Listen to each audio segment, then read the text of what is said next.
Welcome back to Suns Valley. Several players have been linked to the Phoenix Suns post-trade deadline. Terrence Ross, a terrific scorer off the bench, has already been confirmed to be headed to the Phoenix Suns. Though the Suns will not likely be done there. Russell Westbrook is an interesting option, as the Suns still need point guard help. But in giving up both Mikal and Cam Johnson for Kevin Durant, the Suns might be looking to improve their wing depth going into the playoffs. Rumor is if Chris Paul has anything to say about it, Carmelo Anthony will be joining the Suns, as it has been rumored lately that he's really hoping the Suns will bring Melo in for a look. And if you've been on Twitter lately, you know there's a huge group of Suns fans that feel the same way. They want Melo now. Hit the like button for us, please. It really helps the channel out. And I am curious, so tell me in the comments below, do you want Melo to join the Suns? And if you're not a Suns fan, do you think that would make the Suns better or worse? Chris Paul knows that Carmelo is still a bucket, and before I started my research for this video, I kind of thought that he was just being a kind friend trying to get Melo a job, because it's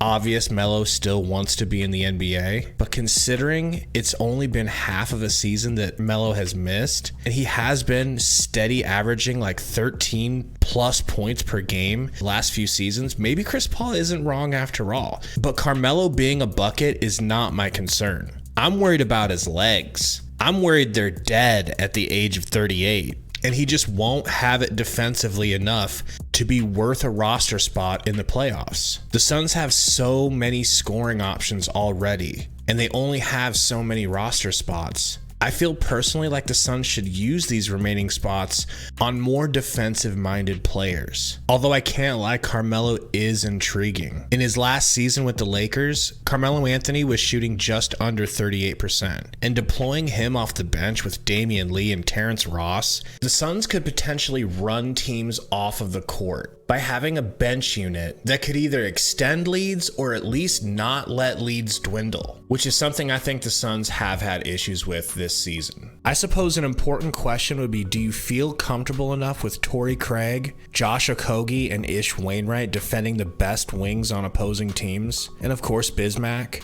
Or do you think the Phoenix Suns need to look for a more established defensive player, or even an up-and-comer like Stanley Johnson, a 3-and-D style player recently waived by the San Antonio Spurs? I believe in Josh Okogie and Torrey Craig defensively, but if the Suns do add a player, I think I would go the Stanley Johnson route. He's 26 years old, a great energy-filled defensive player, and he had a stretch of 30 games for the Spurs where he shot 45% from three. At his age, if he plays well enough and starts to develop, he could stick around with the Suns core for a while. And pairing him with Darius Bazley would be nice for the Suns to have some young developmental players, which is something they haven't had in a long time. Obviously, if Chris Paul gets his way, Melo will be joining the Suns soon, but tell me in the comments, is that what you want? Are you all in on Melo? We'll see everyone Tuesday for the live stream against the Kings. Until then, go Suns.